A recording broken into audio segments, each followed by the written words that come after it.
What's up, guys? I want to thank you so much for checking out my YouTube channel. We are going to start doing contests every single month with lucky winners and giving away Young Ambition clothing along with some other really cool prizes. So make sure you hit the subscribe button below. You have to be subscribed to be eligible to win, and I'm excited to continue giving you game-changing, relevant, tactical content that inspires you, challenges you to think different, and really helps you live a life on your terms. So subscribe below, and we'll see you guys soon. What is the quality of your product at the end of the day? People are engaging with you because they need something. If it's a song, they're looking to get hyped up, or they're looking to be relaxed, or they're looking to feel a certain thing. Does your song deliver? Is it good enough to deliver? Okay, anything. I give Webb credit because he keeps me ahead of people who think that they know what's going on in commerce. I'm more advanced than they are, so I get the results. It's worth the time I put in, right? That's the question. Is your product good enough?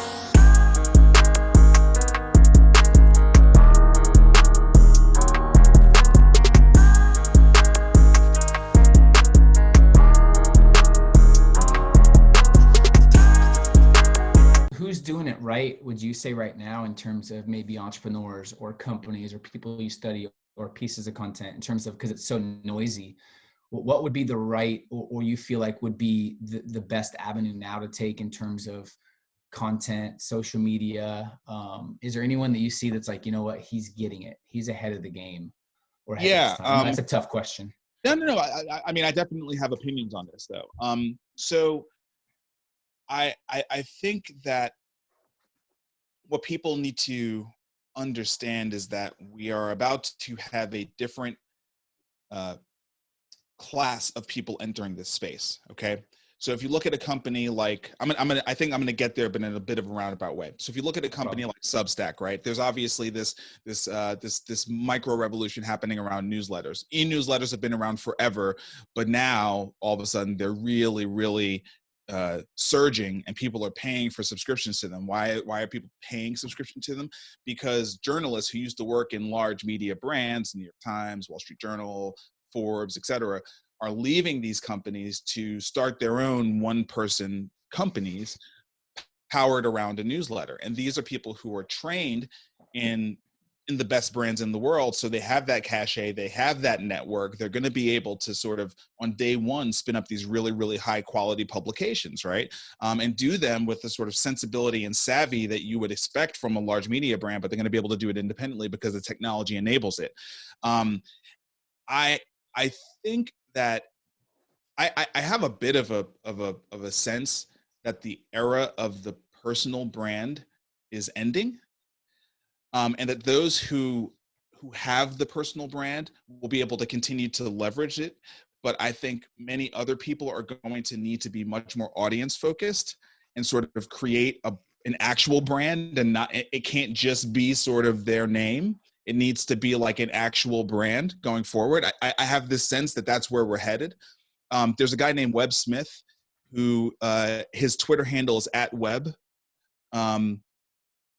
And because he's got a great Twitter handle, he probably could be doing a personal brand, but he's not. He's created a publication, it's a newsletter called 2 p.m., which stands for Two Polymaths. And it's probably the best content, best independent content at the intersection of media and commerce out there, period, bar none. And it's pretty niche, right? So I would say, generally speaking, the quality of his readership and his subscriber base is going to be people who really need to understand this, right? Either they geek out about it or they work in it. Okay. But what I think is fascinating about it is that if you look at this year, e-commerce advanced 5 years in terms of where it was relative to brick and mortar commerce. Okay, it's advanced 5 years, and I think it's fairly clear to everybody that some of these behaviors we're not going back to the brick and mortar stuff. We're just not. Like we don't like to commute. The infrastructure proved durable enough to continue to deliver the consumer demand in a delivery based model. Amazon sort of being the beachhead for that, but Postmates and Uber Eats and a million other things also are enabling it as well. Let's not forget Shopify. Shopify is a juggernaut that nobody really understands yet, right? I mean, their market cap's over $160 billion. It's like bigger than most of these brick and mortar retailers. People they're not really tracking. And a lot of this stuff that I'm telling you, I learned from web. Okay. I learned from 2 p.m. So I think there are going to be these places on the web that deliver like professional media brands, but one person's running them. Okay. A single person is running them, and just off of their passion and their network and their commitment to work really hard and to be very good at writing or interviewing, right? One of those two things. So that's kind of what I see going forward. Interesting. And that's a cool, unique perspective. Kind of like, I don't know if it's too kind of Seth Godin is who I'm thinking, who's built just from one blog. He gets millions just because he's interesting and he's consistent and he's unique. Well, okay. Let me challenge that. Let me challenge that, right? I would give you more credit than Seth for the things you just said. And the reason why is, Seth was around at the dawn of the internet. That's why I was hesitant to say that. He's been around forever, right? It's like, and he's still basically young, okay, because the internet's young, but in internet era, he's like Father Time. He's like the oldest, of all of us, okay? He basically is one of the inventors of e-commerce. He's one of the inventors of email marketing. So he's really not just big because he writes all the time and he's really interesting. He's big because he was at the fundamental points of this thing. And so he understands the core principles underneath them in a way that everyone else doesn't. And so he's able to communicate those. He also was a book packager. So he read, probably 30,000 books. So he really, really, really understands how to package books. There are all these other reasons why people are successful. It's not just these oversimplified reasons. And I think when we're talking about how do people get from 6 figures to 7 figures, it's those little things that they miss. It's this, they look at the surface things and they're like, oh, just write every day, or just publish my podcast every day, or just, no. What are the things you're doing that nobody sees you doing? Because that's where the leverage is, right? That's huge. So really it's opening up for independent artists, writers, in different industries too. Like the even going into music, the record label, I think, is on its way out.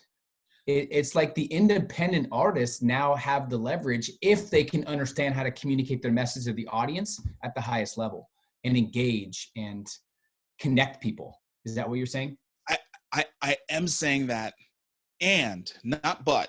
I am saying that, and I'm saying you're going to have an edge because everybody can do it too, right? So it's like, if you look at the number of podcasts that have launched this year, there's no barrier to entry. There's no barrier to entry. Yeah. It's super, super noisy, right? The signal to noise ratio is really bad. So you trying to stand out amongst that is going to be that much harder. Like, take me for example, okay? I mean, the reasons that I'm qualified to be on this show right now with you is, you look at the resume and you're like, oh, this dude did this thing with the soccer team and he's a VC. Okay. Qualified. What qualifies people? You got a bunch of people out here. They're not qualified. Mm-hmm. They haven't actually done anything. That's why I wanted to make sure we gave Seth the credit for what he did. But I know exactly what you're talking about. It's not as relevant to what you were saying. Yeah, for sure. You get what I'm saying? So this is key to the folks on your, in your group, right? Or who are listening. Okay. I believe the content creation is table stakes. Like, you got to do that. That doesn't make you special. Mm-hmm. That alone is not the key to the success. Like, what can you really do that other people can't do? Like, what's your unique take? In the case of Webb Smith with 2 p.m., his unique take is he obsesses about the intersection of media and commerce. He has worked in it at like the hugest corporate levels and at the indie levels, and he continues to invest in it. So he's in the media, but he's an operator too. Okay. And you know that when he delivers a perspective, it's informed by being a practitioner. It's not the same as just being a journalist. That's his unique edge. What's yours, right? It seems like he's very articulate as well, which I like with writers. He is. He's he's a great writer. I love this conversation. So what would you say, Marcus, in terms of rising above the noise? entrepreneur, writer, speaker, tech, entertainer, hip hop artist. There's tons of them. What makes someone rise above?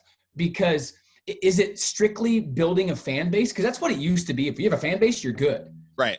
But what is causing people? Is it capturing the audience's attention? Is it adding value? Is it getting them results? What do you feel like some of the qualifications are to help someone rise above the noise when it's so crowded right now in different industries? I think it's the bullet points that you said, right? Capturing the attention. You got to be able to do that, right? Okay, and then like delivering value and getting them results. Those 3 bullet points sound like the formula to me. Yep. What is the quality of your product at the end of the day? People are engaging with you because they need something. If it's a song, they're looking to get hyped up, or they're looking to be relaxed, or they're looking to feel a certain thing. Does your song deliver? Is it good enough to deliver? Okay. Anything. I give Webb credit because he keeps me ahead of people who think that they know what's going on in commerce. Yeah. I'm more advanced than they are. So I get the results. It's worth the time I put in, right? That's the question. Is your product good enough? Does it deliver? Like you said, you're not there for Webb, even though you like and respect him. You're there for yourself to get an advantage. I love that. Right. I'm there for me. Yeah. Everybody's there for themselves. Yeah. You know what I mean? These people who are here, they're not here for you. They're here because you better deliver that value, right? But you know that. I'm not, 100%. 100%. I love it. That's huge. This is such an awesome conversation. So let's, I know we don't have a ton of time. I want to go through the 8 points just so I can write them down and we can maybe pinpoint 1 or 2. Because I feel like if we can simplify the call, by the way, I want you guys to make sure you listen to this again and again and conceptualize what we're saying. Marcus is ahead of his time. And if we can understand these things and then like execute on them in our businesses, we will be ahead of the game and start to create more market share, because it's going to get more noisy, especially with everything going on, people losing jobs and AI and all these things happening. More and more people are going to go online. And like you said, it's a different type of person. You know what I mean? And they're going to be competitive. And a lot of them literally their backs against the wall, and in their head, they can't fail. They have no other option. So it's going to get tricky. So I love it. So let's talk about those 8 things real quick. Yeah. If you feel like that's relevant to what we've been talking about, is that kind of? I always do. So when I was writing the book and I was trying to think through what I had learned, one of the most important things was, again, college dropout, and really didn't have great mentors. This is no knock to anybody. It was probably my own lack of being teachable. I didn't really seek out mentors. So I learned everything on my own. As a software developer, I started to create a view of how I learned, and one of those was frameworks. And so I created a framework for how I could understand business, and I wanted that framework to be ubiquitous, meaning I wanted to be able to process any business through this framework. And so that's what the 8 core concepts are. They're not necessarily 8 things you have to do. They're more 8 things you have to understand. It's a comprehension issue, okay? And these are the 8 core concepts that are present in every single business. I don't care what the business is. They're always present 100% of the time in this order. There are 4 that are in the house or in the building and 4 that are outside of the building. The first 4, the internal ones: leadership, finance, operations, growth. The external ones: product, service, sales, marketing. Those are the 8 core concepts of every single business. The in the house ones are the ones that affect your team. The out of the house ones are the ones that affect the customer. And you as an entrepreneur, you have to understand all of them so you can effectively lead your business and you can hold people accountable. When you start as a solo founder, you have to do all of them, but you will not be good in all of them. So you have to kind of figure out where you're really strong at. The one thing you can never delegate is leadership. If you're going to be the leader, you got to be the leader. You can delegate leadership when you're no longer the entrepreneur, you're just the owner, right? You just sit on the board and you govern. But if you're going to be actually in the management team, you have to actually continue to do the leadership work.